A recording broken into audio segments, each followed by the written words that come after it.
Guys, Avengers end game से पहले Tony Stark actually multiverse के टाइमलाइन में डूम को टक्कर दे चुका है, स्पेशली अवेंजर्स सीक्रेट वॉर्स की इवेंट्स के कॉन्टेक्स्ट में। और ये सब कैसे होता है, let me explain in detail. Marvel rumour mill के हिसाब से अवेंजर्स डूम्सडे को डायरेक्ट तरीके से एंड गेम के साथ कनेक्ट किया जाने वाला है। और सबसे सरप्राइजिंग बात यह है कि इस मूवी का मेजर स्पॉटलाइट स्टीव रॉजर्स पर होने का स्ट्रॉन्ग चांस है। रीजन भी सिंपल सा है, जब स्टीव पेगी के साथ रहने के लिए पास्ट में चला गया था, वहीं से मल्टीवर्स के अंदर इनकर्शन चेन रिएक्शन स्टार्ट हो गया। और डूम्सडे में डॉक्टर डूम का मेन टारगेट स्टीव को इस डिसीजन से रोकना होगा। सिर्फ स्टीव ही नहीं, एमसीयू के जितने भी कैरेक्टर्स ने टाइमलाइन या मल्टीवर्स के साथ टेम्परिंग की है, डूम उन सब के पीछे पड़ेगा। अब रूसो ब्रदर्स, जो दोनों मूवीज डायरेक्ट कर रहे हैं, डूम्सडे और सीक्रेट वॉर्स, उन्होंने हिंट दे दिया है कि टोनी स्टार्क का कनेक्शन इन दोनों फिल्म से होना ऑलमोस्ट कंफर्म्ड है। लेकिन केविन फाइगी ने कभी पहले बोल दिया था कि आयरन मैन की डेथ को उंडो नहीं किया जाएगा। तो सवाल सिंपल सा ये है, टोनी स्टार्क को स्टोरी में ऐड कैसे किया जाएगा? अगर आप याद करो, एंड गेम में टोनी की एक लाइन बहुत ऑड लगती थी, यू मेस विथ टाइम,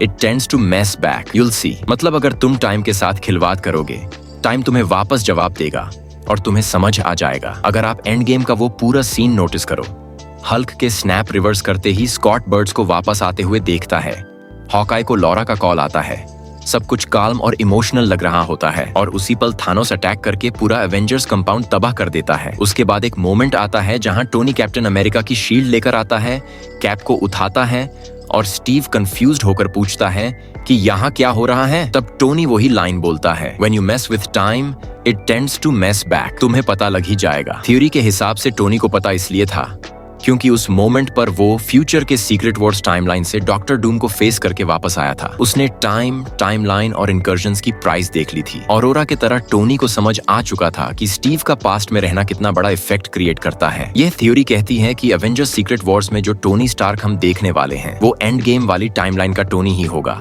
जिसे लोकी रिक्रूट करेगा।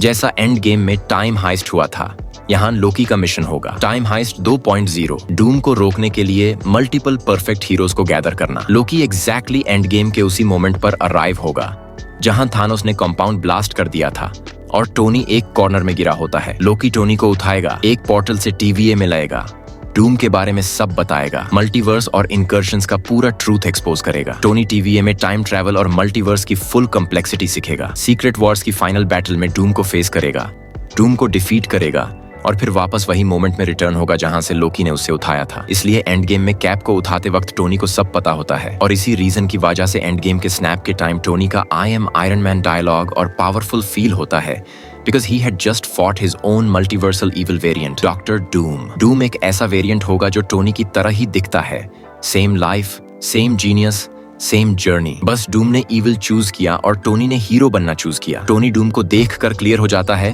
कि उसका हीरो बनने का चॉइस ही उसको आयरन मैन बनाती है। इसलिए सीक्रेट वॉर्स में डूम को डिफीट करने के बाद जब एंड गेम वाले थानोस को स्नैप करके मरता है, तो वो line I am Iron man बोलकर सबको और मल्टीवर्स को ये प्रूव करता है कि टोनी स्टार्क की लेगेसी कभी इविल वेरिएंट के थ्रू करप्ट नहीं हो सकती। वो ऑलवेज और फॉरएवर एक हीरो ही रहेगा। सो गाइज, ये थ्योरी आपको कैसी लगी? आपको लगता है कि टोनी को इस तरह सीक्रेट वॉर्स में रीइंट्रोड्यूस किया जा सकता है? अपने थॉट्स जरूर शेयर करो, और अगर वीडियो पसंद आए तो लाइक और सब्सक्राइब करना मत भूलना।